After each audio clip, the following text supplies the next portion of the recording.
this was just one of those kind of regal buildings, even though it's not a huge building. It's not like it isn't, you know, I don't know if there's a great history to it, but for you, of course, there's a great history to this building.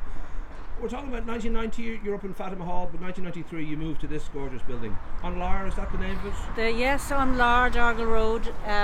Catherine Green, the team leader in Bray Youth Service, now found... Catherine Hickey, isn't she? Now Catherine Hickey. Yeah. Found this building for us. She was a great visionary, a great supporter of the Dry Rain Youth Theatre. Yeah. And she found this building, and we can't go in now, but in there was room for, we had a 50-seat theatre. Wow. Beautiful, intimate black box space, with just off it the same size space for rehearsing. Had it been a theatre before that, or did you guys have to fit it out? I mean, no, it hadn't been a theatre before that. Right. In fact, it was the Cripples' Home, going back to the beginning of the century. And of course we had lots of stories of ghosts and happenings. Well, actors and which tied in. Yeah. The imagination flying. Yeah. Now we should just go back to the root of this. I know you were 35, you're a mom, you're a wife, and you suddenly realised, wait a minute, I'm Martin Luther King. I had a dream. I did. Well, it's true. I was besotted. I had this passion for theatre and drama all my life. Right. And I was freelancing around the place, and you were acting like part-time yourself at that point? I was doing a bit of acting. I was doing a lot of teaching, all that kind of stuff. And just had this idea, wouldn't it be marvellous to have your own space? Because you were working out of parochial halls, you were working out of caretakers throwing you out of buildings, cold, miserable, nobody welcoming the youth, you know. Yeah. So to have our own space, and lo and behold, the law of attraction, Catherine came along. It was the building down here. It was partly used by the running club. They had some space in it. And she got the building for us, made me a CE supervisor on a social welfare scheme, which meant I could be artistic director, full-time paid, and then all the magic started to happen then. We were there. In all, Dry Rain was 10 years, you know. Yeah. And I'm just thinking now, did it feel right from the very start? Was it a struggle to kind of establish? Well, I found a saying off a calendar, and it said, don't sit around and wonder how to do something. Do it. Then sit around and wonder how you did it. Hey. And that was my motto. You wonder how you did it? And I got that from my phone. Now I'm going, what? How the hell did I do that? It was unbelievable. It was absolutely, whatever was in the air at the time.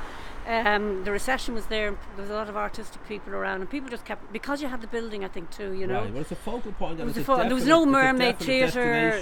Yeah, there was no Pavilion Theatre. Obviously, there was no Whale Theatre. We were the only little spot, you know. Well, I remember very well, and friends of mine were involved in it, and I just loved the idea that there was, you know, a community that had a place to congregate, and from that would sort of grow. You know, people would meet other people who were into music and so lots of offshoots from just that one route. Yeah, it was incredible. Yeah. In fact, I remember a man walking into the building one time, and he said, "This building has a way of transmitting a happening that hasn't happened yet." Hey. And I remember that was Stoner Joe. I remember him. He went into every building and said that. Yeah. He's barred from Tesco for saying that. Yeah, probably. But I remember thinking, that's it. It was just magic. People just came along, and a lot of local people. I mean, you're talking about Frida Hand and Mark O'Brien, Mabel Troy, all in the early days, and lots of more people coming along and helping us, you know. And it just grew and grew, and it was just phenomenal. And you quickly established, I don't know, maybe it wasn't that quick, but you established 2 major productions a year. You had, like, the Saturday gatherings would be the main. Yeah, the whole thing was really about the workshops. The workshops was when you would we might have 25 young people downstairs, 25 young people upstairs, believe it or not, and 3 hours workshops. Wow. Drama, improvisation, devising pieces of theatre, walking into an empty space, creating something, and then walking out, leaving it all behind. Just that freedom to do that. Wow. And everybody should have that in their lives at some point, you know, just the freedom to create, you know. So as with all incredible moments in art history, there's always a sort of golden period, and then just other circumstances take control, and it's not about the want and the love and the passion, it's just about the logistics. Things happen that change the landscape. For you, it was the fact that, you know, the recession takes a turn away from being a recession, and suddenly those actors that are available to you can sort of, you know, be headhunted off into, you know, major theatre companies, and it's the natural thing to want well, to keep growing. That's what happened. I mean, Mark O'Brien, for example, now runs the Access Theatre in Ballymun. Right. And there's quite a number of our young people became professional actors. Some still surviving till today. A lot of them went into film, and then a lot went into the care profession and facilitating and that kind of thing, or communications. Right. Which is in the area of you're expressing a kind of an empathy, and also you're kind of dealing with stories. We all have stories, and just that empathy kind of that's in I think in an artist often lends itself to connecting. Yeah, absolutely. And those who do, I mean, it's a personal development thing as well. I mean, the young people come in afraid to give eye contact to anybody else. They come to a couple of drama workshops, and the next thing they're yes, I didn't want to say it. No, I hope that you, being a professional, would have trained them how to be a waiter as well, because that's a big part of an actor's life. You should have a whole kind of thing about how to read out the specials. Well, actually, one of our young people, 6 plates. one of our young people, I think, spent 5 years in London being a waiter, and his parents were delighted when he was down here in Dry Rain, but I was afraid to meet them then when years you set him off. My son is still a waiter all because of you, Employee of the month again. Yeah. But that is, I lived in LA for a while. It is just part of the world that if you want to even step into the, you want magic to happen, you're just going to have to wait for your moment, hopefully, to arrive. But in the meantime, you got to pay But bills. it's not even about that. I didn't really know it at the time. I know it now, though. It was about creativity. Sure. It was about being able to go in, not being judged. Safe place, no judgment. Because there's something about when you stand in a circle and start to get involved in the drama workshop. I don't know what happens, but there's no judgment. There's no judgment, and people do them. Can do the most ridiculous things, off the wall things, and they're applauded for it and cheered for it.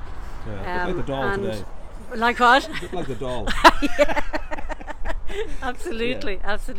So that's really what it was about, I think. And I meet the young people who are a lot older now, obviously, and that's what they talk about. They talk about the fun. They talk about, of course, making friends. They just talk about the freedom, and they have said to me, I only met a guy yesterday who worked for us actually down here, and he said it was the best time of his life. A lot of people have said that, Great. So it's about creativity. It's about expressing yourself and having that freedom to do it. Of course, that initial spark for you was just tapping into. You kind of recognise the raw energy and love and power and passion teenagers have, because everything's possible and everything's available to them, and there's that sort of creativity is incredible, and that was something that you sort of felt, well, that's something, there should be an outlet for that, there should be a place for that to grow. You've kind of never lost it, because you continue to do what you love, and you continue to perform. I have been blessed with enthusiasm for this area of creativity. I'm actually retired. After I left Dry Rain, I became an arts officer in Dunleary Youth Service. And I had I had as much enthusiasm for that as I did for Dry Rain, and it was great, really, because I was burnt out. I mean, I was in here 24/7, I couldn't help it. Thank God it was something healthy. Well, I don't, Arts officer in Dunleary, that's pretty much missionary work, isn't it? Missionary work. The cheek of you. The cheek of you. You've not seen the great homeless plays. I worked in Dunleary for years, actually. There's a lot of great artists. I worked in the record shop for years. It was always, when you think of Sonny Condell, and there's loads of bands come out of that area, which is very kind of vibrant, the Fountainhead and all that. Yeah, there was a lot of music went on here too, But can you imagine, as a teenager, walking into a building? You have an interest in drama and theatre or whatever. You walk into a building, you're told, come in anytime you want. Here's the space, do what you want. Amazing, we keep an eye on you, tell us what you need, and walk away. You can't do that nowadays anyway, with so many restrictions, and this wouldn't have happened. That wouldn't have happened now, with the health and safety, with the child protection, all that kind of thing. And also, I just think children, and we all have sort of changed our kind of habits, that we are living online a lot more, and we're kind of removed from joining hands with the living, and making some sort of contact beyond your room, and the comfort of being able to sit in your pajamas and be funny and connect to people without actually having to dress up, and then you lose the will to go out because you're afraid that you don't look as good as you did, or it's getting a bit too late for you to be out in the bar, so it's a crazy kind of you're time. So right, because when I went to Dunleary, I started a youth theatre there, and we did manage to get around 20 young people for about 2, maybe 3 years, and then it just slowly diminished. I think we ended up at 6, and we had to close it. And young people just would not get up on a Saturday morning. They're too cool for school too. They don't. It's like the Groucho Marx thing. You don't even be part of a club that'll have you as a member. You sort of feel that it's. Well, in the 1990, you know. It was different then. Yeah. You know, we'd 50 people, 50 young people coming in here. Yeah. But there wasn't social media. There wasn't those other distractions. You know. Sure. And we live in a time of distractions. That's the problem. Yeah, like, I think. As you're talking, I'm just looking around and just see if I can see a dog or a cat. But there is, definitely were, and it breeds anxiety because we're not actually in the moment as much as we should be. You know. Well, but we should talk about you've got a wonderful show coming to the Whale in July to shorten the road. I've seen you perform in Bray. As I said, it's still something that you obviously adore. So this joy that you can still do it, at any age, and it's still the same kick. Hopefully, and sometimes it's a different kick, and it just makes it all the more interesting. So a little bit of shorten the road, exactly. It's a to shorten the road. It's storytelling. I'm kind of very interested in helping to keep the oral tradition going. Right. When your instrument in drama and theatre is your voice. Right. You know, that's all you need is your voice, really. You know, and the voice has has all our history. Everything that's ever happened to us can be told. You know, you'll hear in people's voice. Yeah. And theatre and all that began with storytelling, sitting around the turf fire in Ireland. People gathered in the house of the best storyteller, and that's what they did. That was their entertainment. So we're recreating that in the Whale Theatre. Another wonderful. The Whale Theatre ethos reminds me very much of the Dry Rain. It's all about. Ross is all about the love of it. Ross is all about the love of it, and I'm not surprised that this is happening. Yeah. So our story is Shanachie storytelling and singing and music. Very highly entertaining, very relaxing. We're hoping the audience to get them going with us and participate. And some music in there as well. And singing and music, yeah. I mean, we've Nick Heffernan. There's a lot of nudity as well. If you like, if you could bear it. The audience are welcome to be nude if they want. Just to go back to the old times. We'll make a cave setting for them. Yeah, absolutely. Well, I don't know about sitting nude around in those days. When you consider John Militant use the word shift in his play, and there was a riot. Do you remember that? Outrageous. What sort of language is that? But anyway, I'll do nude if you could bear to watch me.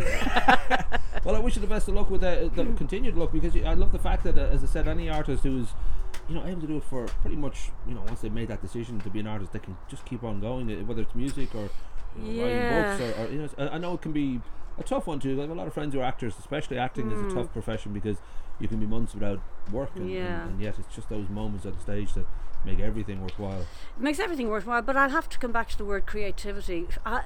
For me, it's about that. It's like if I was ever asked what I would bring on a desert island, I'd say a creative project. Right. It's not about the money. It's not even about acting. It's about the creative process. Which is, I would almost say a divine thing. Yeah. And once and anybody can engage in it. And if you start getting into money or getting into all of that, often you hear artists saying, "I love the art, but I hate the business of it." Yeah. So I'm fortunate now that I don't have to worry about the business of it. Sure, it's all show, no business. That's good. That's good. Well, listen, I'm sure when you pass here, a pang must happen, because. It'd be like going back by your childhood home in a way. You just know the amount of memories and the amount of good feelings. Well, it was a really good idea of yours, Paul, to meet here, because as I start walking down, my heart starts beating, and I have to wonder, did it all happen? I have great ideas every day, by the way. Just so you know. It's very posh looking now. It wasn't as posh as that in our day. But I suppose in a way it's like a little kind of a monument to what happened here. Because it'd be a shame if it was a run-down building. It would feel like a kind of a ghost. I guess. But at least there's a sense that it's active, and it's pretty, and it's well kept. And it didn't end. These things they a particular era ends. Sure. But then it's prepared you for the next journey, Yeah, well, the Beatles solo stuff is great too. So that's why it works.